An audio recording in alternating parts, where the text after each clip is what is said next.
Red informativa, alcanzando la veracidad, con Juan Luis Rodríguez, María Victoria Palencia, Ricardo Rodríguez y Stephanie Kuluris. El tema de la semana: el impulso global para controlar las grandes tecnologías. Los hechos. Tras la pandemia de la COVID-19, la humanidad ha explotado más el entorno digital, desarrollando su interacción en plataformas web, figurando como usuarios. Sin embargo, es necesario definir qué es un usuario. Este será aquel que de manera habitual haga uso de un determinado servicio, independientemente del sector en el que se encuentre ese producto, ya sea de manera tecnológica o presencial. Los hechos afirman que los gobiernos cada vez más ejercen su autoridad sobre los medios tecnológicos, a menudo recayendo en la censura y la vigilancia en línea. Un ejemplo de esto es el gobierno de China. Las normas globales han cambiado drásticamente hacia una mayor intervención gubernamental en la esfera digital. Algunos países que poseen una censura bastante drástica son Cuba, China, Corea del Norte, entre muchos otros. Sin embargo, que se dé la libertad de informar no significa que no se hará de manera veraz.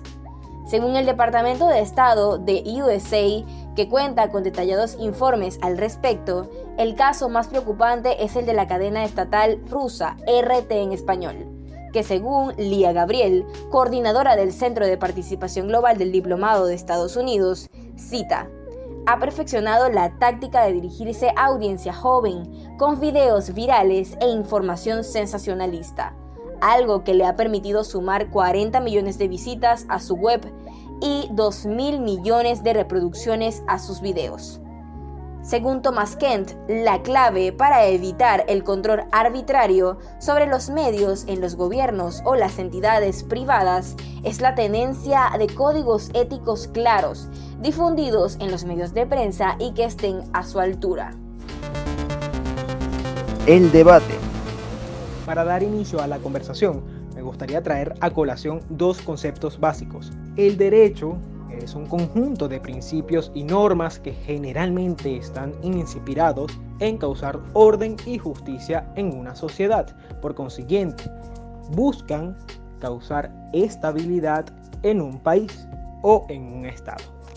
Ahora, los derechos humanos son igualmente principios inherentes a toda persona viva, sin distinción de sexo, de residencia o de origen. Ahora, todo usuario que cohabita en el área digital son personas, por lo tanto tienen derechos que son inherentes a ellos. Yo puedo destacar que el derecho a la seguridad digital es universal, al igual que el derecho de la libertad de expresión. Pero ahora mi pregunta va para ti, Stephanie.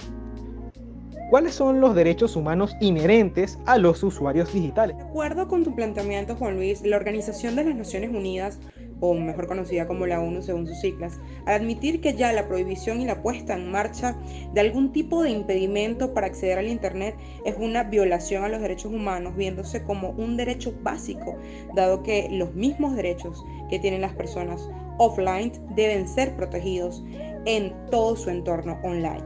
Así nos alude a que la libertad de expresión y el acceso a Internet está marcado dentro del desarrollo del artículo 19 de la Declaración Universal de Derechos Humanos y en el Pacto Internacional de Derechos Civiles y Políticos, permitiendo así un marco correcto para el desarrollo de cada nación en el mundo. Estoy totalmente de acuerdo con ustedes, compañeros. Es un derecho de todo ser humano informarse y de la misma forma informar.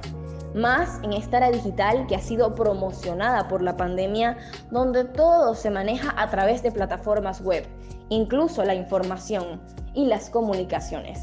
Es lamentable que desde tan pronto, porque los medios digitales son nuestro presente y sin duda serán nuestro futuro, que estos sean censurados.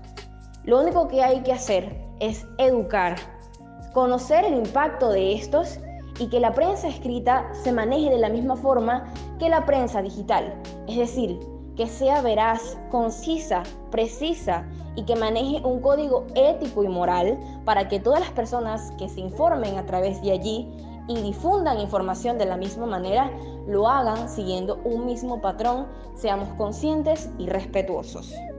Claro, María, es fundamental tener un código ético al momento de compartir una información y sobre todo tener responsabilidad, pero siempre ha estado el debate de si esas leyes y esas normas deberían ser impuestas coercitivamente por el Estado o por la ciudadanía misma que individualmente verá que comparte.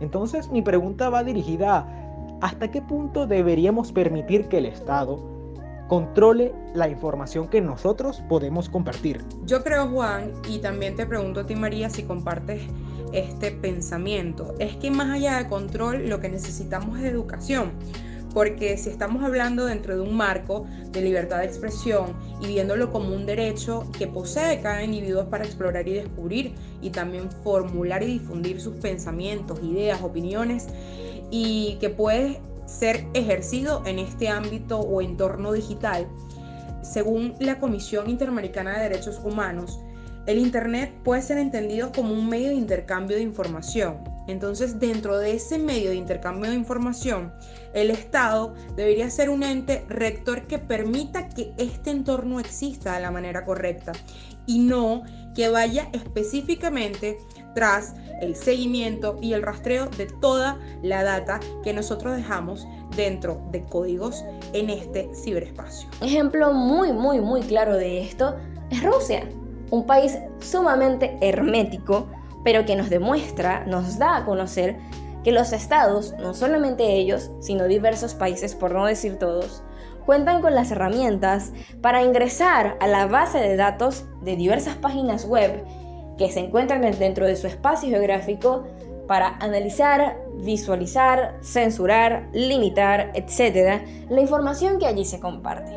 Un ejemplo de esto nos lo da la ley contra la propaganda homosexual vigente en el país ruso y firmado por el actual presidente Vladimir Putin en el 2013, en la cual se expresa que toda propaganda que difunda una orientación sexual distinta a la tradicional va a ser penado por la ley, incluso hasta con 15 años de cárcel. En todo caso que sea turista, va a ser deportado del país. Las personas en estas páginas web no son libres del todo, padecen censura.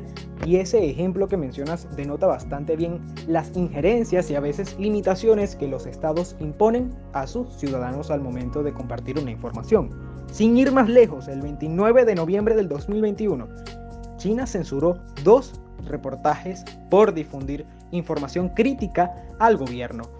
Y es que de hecho la propia arquitectura abierta de Internet en algunos casos es marco propicio para que estos contenidos en línea, estos datos personales y este comportamiento de mercado sea cada vez más atractivo como paquete para el sector privado y para estas instituciones.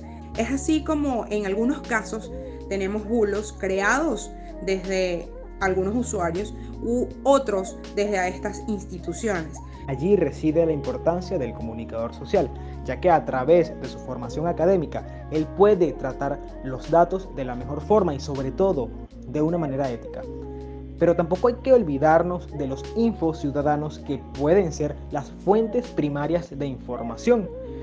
Asimismo, cada quien, tanto infociudadanos como periodistas, deben contribuir con la expansión y la defensa de la democracia en todas las naciones, los cuales deben proteger la libertad de expresión y el uso correcto de los datos, siempre apelando a la verdad.